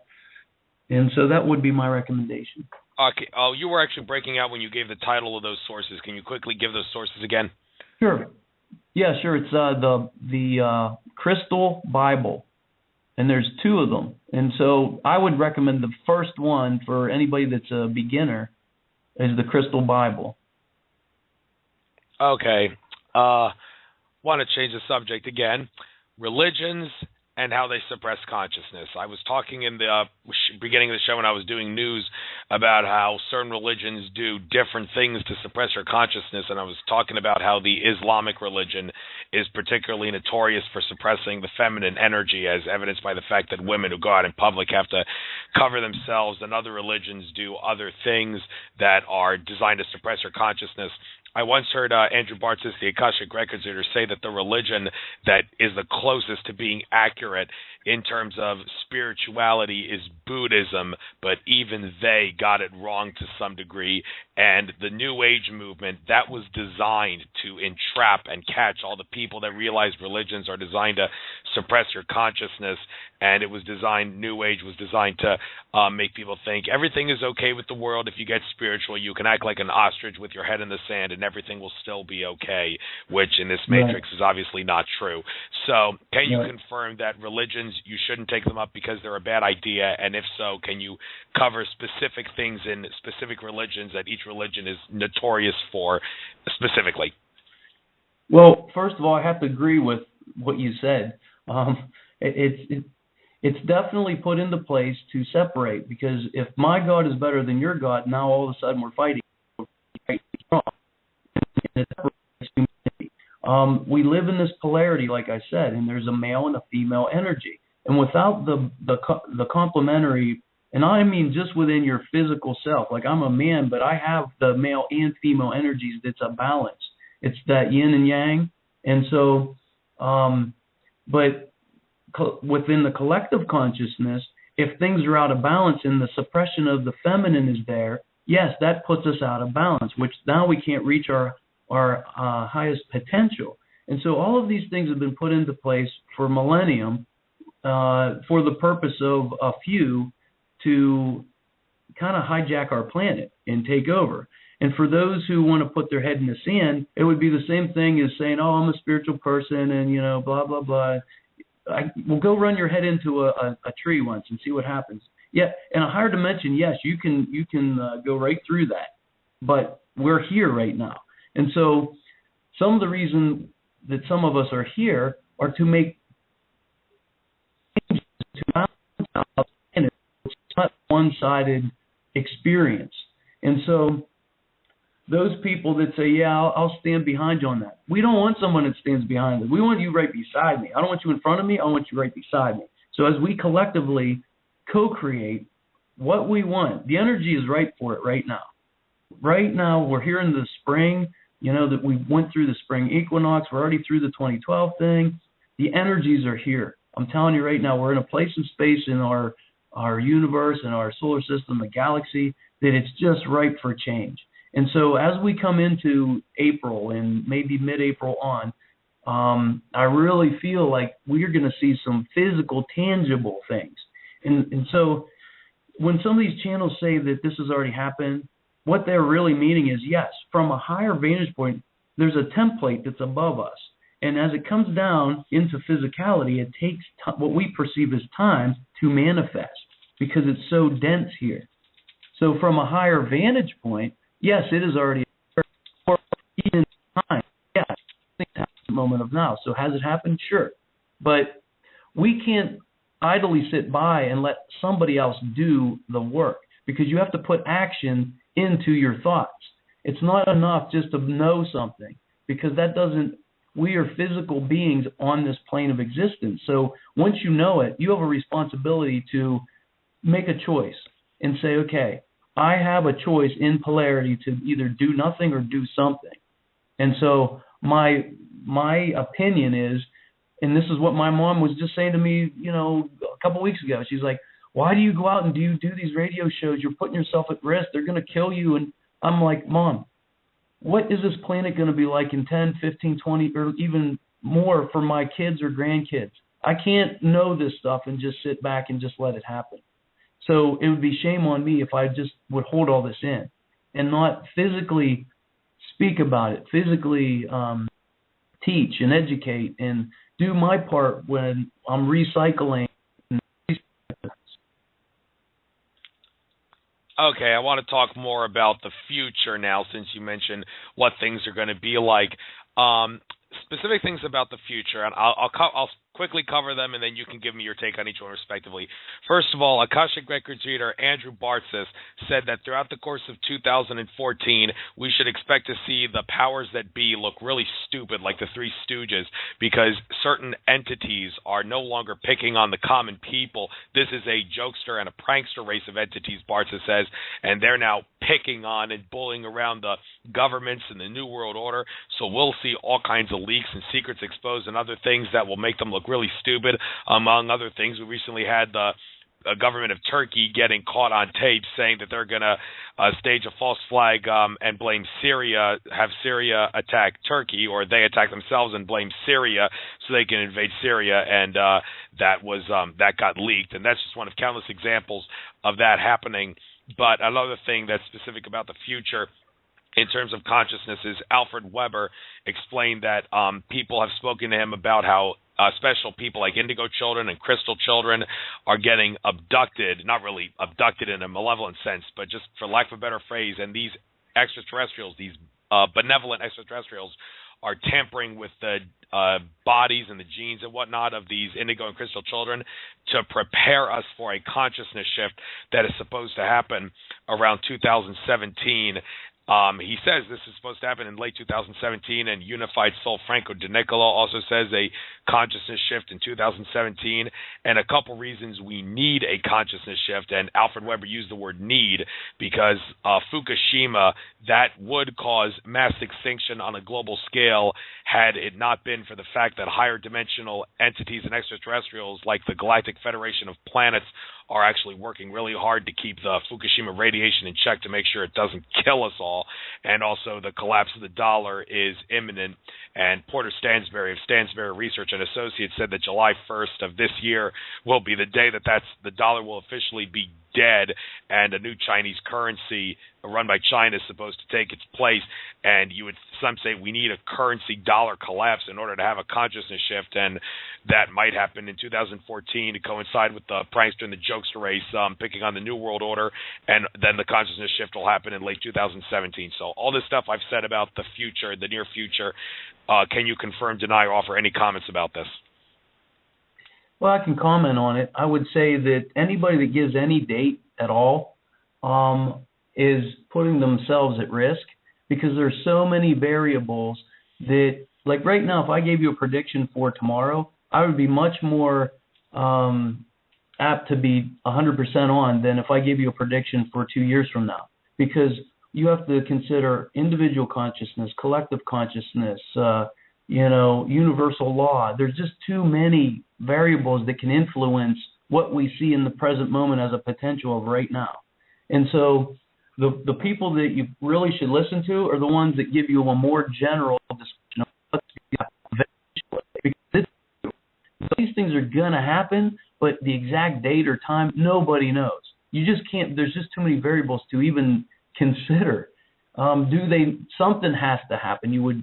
We're living on this planet and we're killing it, and some of us are here, we're trying to hold the light, we're trying to educate, but there's still a number of people that are still asleep and don't care. And so I see that we're going through a process of ascending in these energies, and those that don't go with the flow and are hanging on to the banks or hanging on to the old, so to speak, are the ones that are going to have the roughest time. And they're either going to check out or they're going to be forced to surrender and release those things that are no longer supported by the current energies right now. We're out of the old energy of fake it till you make it, and we're dominating other people and war, but we're in a transition, so it appears like there's a lot of chaos and turmoil, and there is from a particular vantage point, but also we want to have conversations that 10, 15 years ago, we get shut off the air. I mean, the NSA, look at Edward Snowden come out with all this information. It's just going to keep unrolling. You know, there's so much information that's coming out. It is already happening. Now, is it a cause and effect from some jokester that's doing it?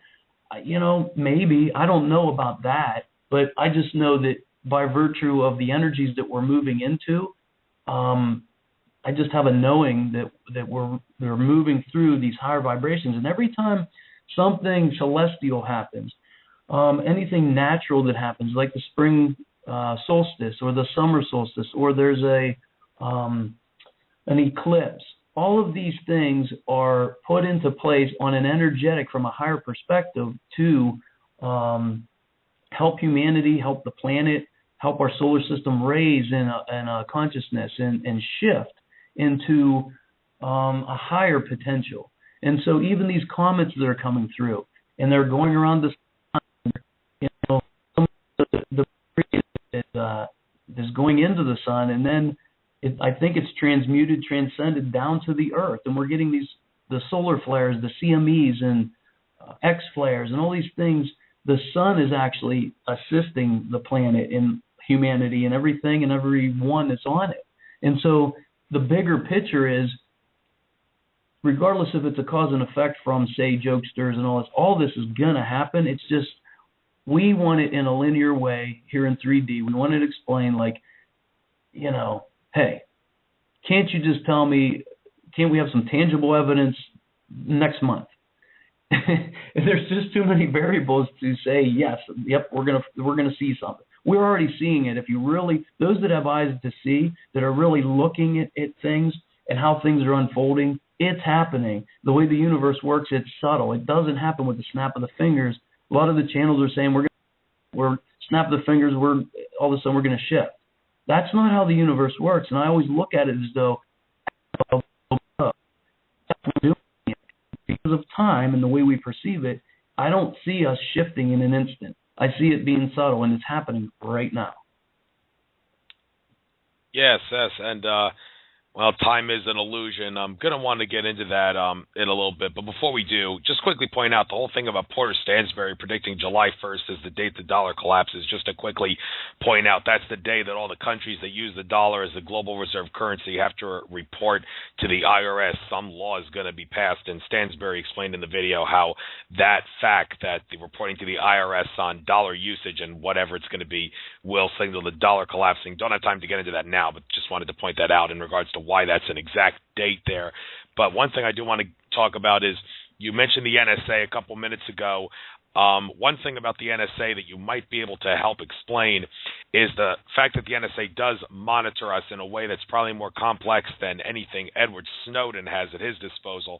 Back in late 2012, when the NSA still stood for no such agency, Alfred Weber was talking on one of his programs about how the NSA has the ability to monitor us using some sort of light fingerprint. Just like every human has a unique fingerprint, so too does every person have a unique fingerprint.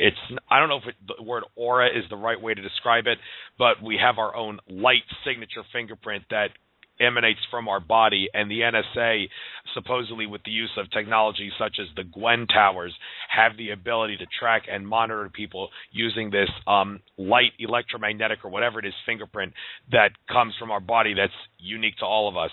Do you know exactly what Alfred was talking about when he talked about this? Everything you're saying resonates to me, and I've known for a long time, again, as above, so below. So things on a smaller scale are also happening on a grander scale. So yes, each individual has a fingerprint. We also energetically have an individual vibration, a sound that we resonate with or resonate outward. And so yes, I can see that there would be a technology I haven't interviewed these black ops guys anymore for years, and because I kind of moved away from that end of it. But and you know what's funny is, like, Edward Snowden hadn't put in that information out yet, but he's still holding on to a ton of information. So don't be surprised if that doesn't come out. Yeah, it shouldn't come as a surprise at all. But the one concern about that, and maybe we should talk about this for a moment, the whole acclimation factor in regards to consciousness. Some people say that Edward Snowden, when he releases that information, whatever he has in the future, even though he has good intentions, it's actually going to harm us, because the powers that be might want to seize on this opportunity to acclimate us to the surveillance system, which is designed to suppress our consciousness and keep evil going, like to prevent whistleblowers and whatnot from coming out. And the thing is, if Snowden slowly releases stuff, it will, in the process, acclimate the general public into accepting the surveillance state, and that would be what the powers that be would want to happen. So Snowden would be a disservice to us in that regard. From a consciousness standpoint, can you see that if Snowden does that, he is acclimating us in a way that will harm us? Well, let me give you an analogy. People say, well, if you know about ETs, why don't they land on the Washington lawn? The reason they don't is about fear, and it's all about vibration. We've been talking about polarity this whole time. There's love, there's fear. And what would plummet us down a vibration and make us unaccepting of our ET brothers that are, yes, definitely out there, would be something like fear. And so Snowden has a responsibility that first of all, if he hammers us with all this information, we won't be able to filter through all of it. And so it's just like the universe. Things have to come out subtly so you can chew on them and accept it and be like, oh, yeah, wow, I didn't realize that. And then you give a little bit more. And, hitting somebody all at once with the information could do two things. It could be overwhelming of information where you just wouldn't get the full impact of what's been going on because you don't have time to research it and read through it and all that. It'd be just overwhelming. And two, I didn't realize all this was happening to us. And now, because right now people aren't standing up as it is, So I really think that it's a subtle thing. I think he's doing the right thing, in my own opinion. And also, you have to realize when we move into these higher energies and people are doing the inner work and raising their vibration, there are particular entities and energies and things that can't touch you anymore. You don't even attract them because you're just not putting it out. You're not focusing your attention towards it. And so the more you talk about particular things and the more you put energy in it by researching and those types of things, the more you're actually attracting it for yourself and those who are in the same genre. And so this is what I mean about an individual balance of your energy and mastering your own individuality. Once you do that, you focus on, yes, it's important to be aware of these things, and the reason I'm aware is so I can come on radio shows like this to give an opinion of what perspective than maybe somebody else. I feel like maybe I've come to help try to give some clarity to other people. I'm not saying I'm better than anybody else, but just because of my experiences and my experiences. Some of it has to do with education, just so that I can articulate what I'm saying, but for the most part, it's all about experience. And so, to go back to Edward, I really think that he's doing a service to humanity. Those who think he's a traitor, I mean, Obama came out and said, if you see something, say something. Well, guess what?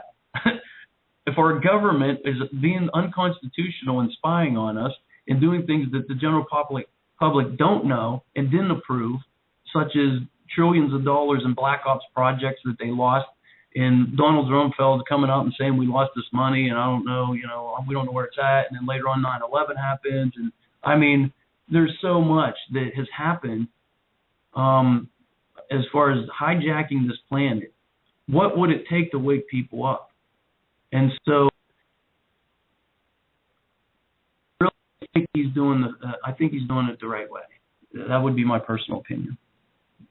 Yeah, people will debate that, but I also think that he is doing it the right way. But in regards to getting too much information, I know what you're talking about, because one of my pet peeves in life, I know why people do this, but one pet peeve that I really have with trying to get the truth out is because there are people out there who say, don't talk about this, don't talk about that, it will discredit us. People can't handle the truth. And a couple classic examples, Julian Assange, he won't touch 9/11 with a 90-foot pole. He says, just a diversion, I don't want to talk about it, let's not discuss it. And Alex Collier, ET contactee, shortly after Richard Hoagland gave his Cydonia presentation in the early 90s, Alex Collier asked Richard Hoagland, so why won't you tell the world the moon is artificial? And Hoagland said, I'm not ready to. And I can certainly imagine that Hoagland would have said that. That's what Alex Collier said he said, but it makes sense because when Richard Hoagland appeared on a 5-hour special of the debut of David Icke's radio program, The People's Voice, he said we have to be careful with how we release information because people can't handle the truth.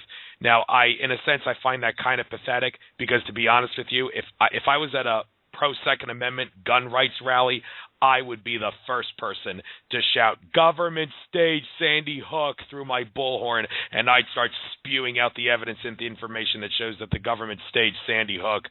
And a lot of people would have a problem with that. And that's quite unfortunate because I think people need to know that stuff, but there's the can't handle the truth factor. So what do you have to say to all those people who say you should be careful because people can't handle the truth? Can you still hear me, Andrew? Yeah, you got on mute for a moment. I don't know why that happened, but I can hear you. Okay. For the people that can't handle it, they won't even be attracted to the information. Energetically, people are drawn. People walk into your life at various stages. They might be there for a day. They might be there for a week or a couple years.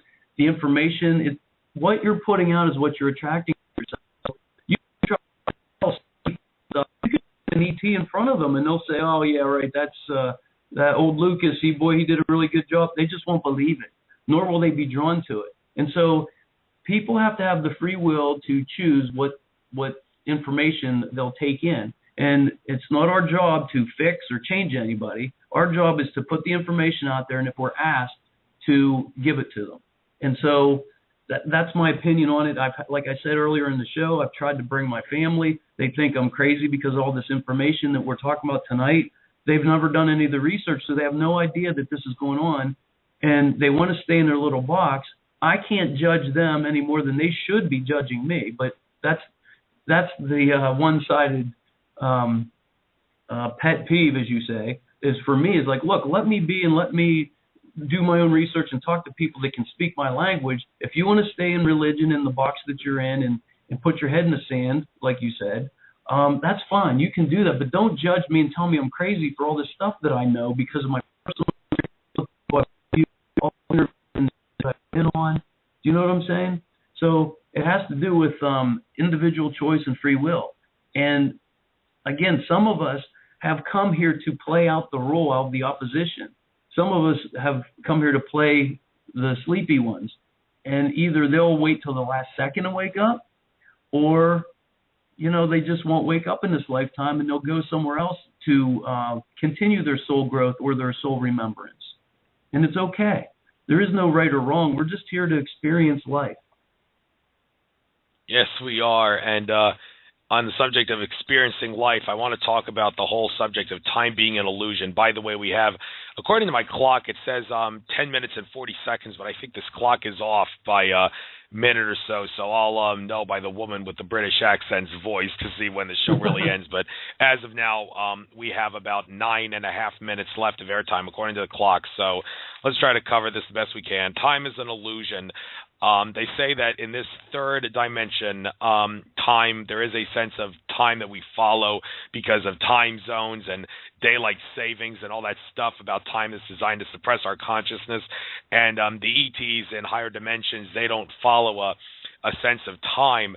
But what's interesting is that people that keep in contact with these ETs, they say that what would be like 3 months of time to them, 3 months of time to us would be like 1 second of their time. I think that's the right way of looking at it. Like that's right. But that's kind of interesting because it says, well, actually there is a sense of time because they do have a sensation of time in a sense, but you can understand where the confusion comes from. Right. So what is meant by time being an illusion for these higher dimensional entities? I think that if I'm guessing correctly, Tolik came out recently and gave an example of that, and I think he did that. Yeah, and so I can't say that he's wrong, but I think he came out to give people time. It's not really hard for people to even grasp the concept that time is an illusion. So I'll give you a perfect example. One day, my friend Terry and I were in New York City, and we're in this hotel and we're channeling, and she starts channeling this sailor, and I said, well, okay, well, what are you doing? And he was like, well, I'm searching for my family. And I'm like, well, do you realize you died? And he said, no. So, he's searching for his family, but he didn't even realize that he was dead, for one. And I said, well, is there a calendar there? Do you know what year it is? And in our current time, it was 2008 or 2009. And he was like, yeah, it's 1908 or 1909. It was. And so to me, I was like, oh, my God, this guy's been searching for his family for 100 years. I'm like, oh, my God. And, I'm all welling up and, like, heartbroken for this poor guy. And I says, well, can you see the light? And he says, yeah, I see it. I says, well, why don't you go to it? And he said, well, and I said, do you realize it's been 100 years since you died? And he said, no. I said, well, everybody that you're looking for is dead. And they're on the other side. They're in that light. And he was like, oh. I said, well, how long ago did it seem like you died? And he said, now that he was aware of it, because I told him earlier, he said, just now. So he had no idea. There was no concept of time on his side, and it's been 100 years. And so I told him he died, and it was 1908 or 9. He said, it's like just now. And so it made me feel a little bit better that there is no concept of time. We perceive it as like, oh my God, that poor guy was there for 100 years looking for his family, and it just happened to him now. And so he went into the light, of course, and he thanked me. And of course, those are the moments of doing this type of work that are very gratifying when you can help people cross over.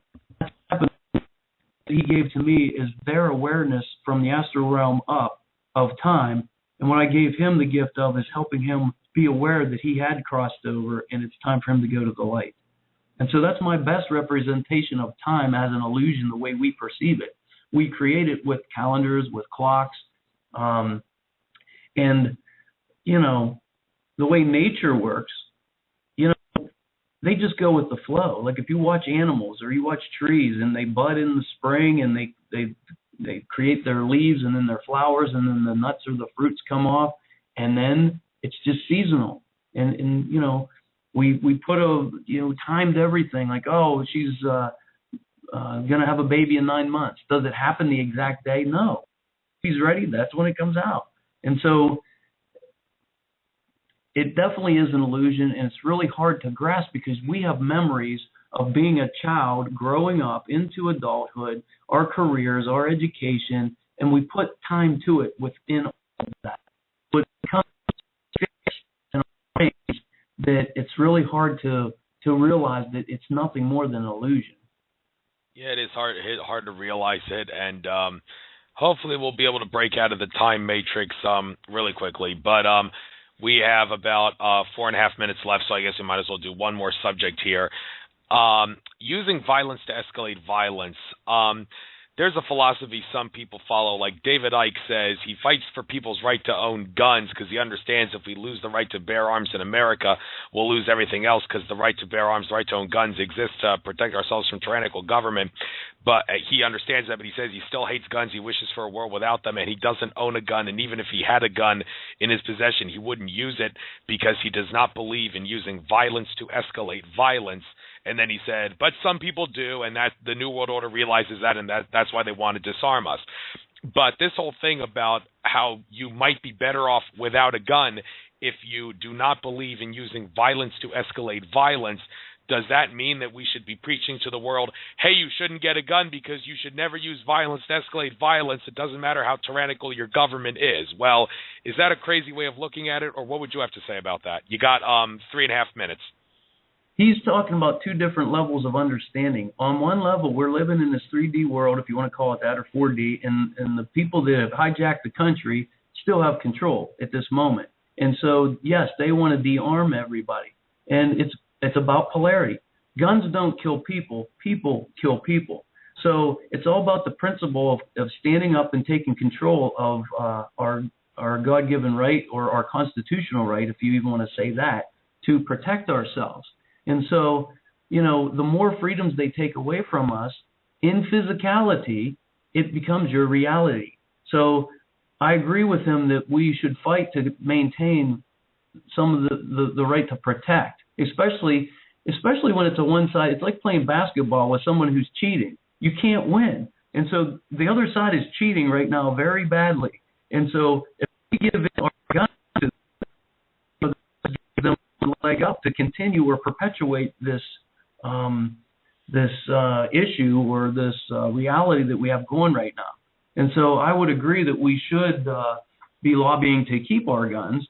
I wouldn't use one. I mean, I used to fish and hunt when I was younger, but I don't do that anymore. And I don't agree, or should I say, I agree with his thought that you can't fight violence with violence. You have to send unconditional love to the people, our leaders, and people that are making these decisions. So the potential is there. So when it's time and they need it, it's there. And that's the only way that we're really going to change this world, is to lead by example. Although, like I said, we're traversing this planet. So this is one of those things it's similar to sticking your head in the sand. You can't do that. This is about balancing out your own mastery of who you are and what you know, while being in this form, in this third to fourth density, wherever we are currently. Very brilliant explanation there, Joe. And since we've come to the end of the show, clock says 2 minutes, 15 seconds, regardless of how long it is. I'm just going to go by that clock. So since the show's going to end, I'm going to tell you the same thing I tell all my guests. While I would certainly like to have you on again, I have also made a resolution to try to get as many different guests on this show as possible, because there's a lot of fascinating individuals other than you on this world that deserve some glory on my show. So don't expect a call from me in the near future to come on my show. There's a lot of other people that deserve some opportunity and glory on this radio show, but I loved having you on, Joe. Thank you. I really appreciate the opportunity. Yes, and sorry for the misunderstanding at the beginning there, but hey, I learned something. Got to make my messages a little more clear now to make sure people don't think it's Skype to Skype. It's got to call into the show. But hey, that's a blessing in disguise in that sense. So it's great that happened too, and this was very informative, one of my best radio shows yet, and I'm glad I was able to get you on after all. So namaste, Joe. Take care. Love, light, and laughter to you guys. Love you guys. Later. So long. Well, folks, that was a great interview, and next week I am scheduled to have Fritz Springmeier, the author of the book Bloodlines of the Illuminati, and also the 800-page tome Be Wise as Serpents. I met Fritz at the Free Your Mind 2 conference in Philadelphia in April 2013, well, I don't know. I'm not going to tell you a question that I asked him. Maybe I'll ask him about it when I have him on my show, but we'll mostly be talking about the Illuminati bloodlines and some satanic rituals on the show next week. So Fritz Springmeier on next week, next Wednesday from 6 to 8 p.m. Eastern. I hope you all can tune in and learn something about the Illuminati families and whatnot. So with that being said, namaste, everybody. Have a wonderful and lovely experience throughout consciousness.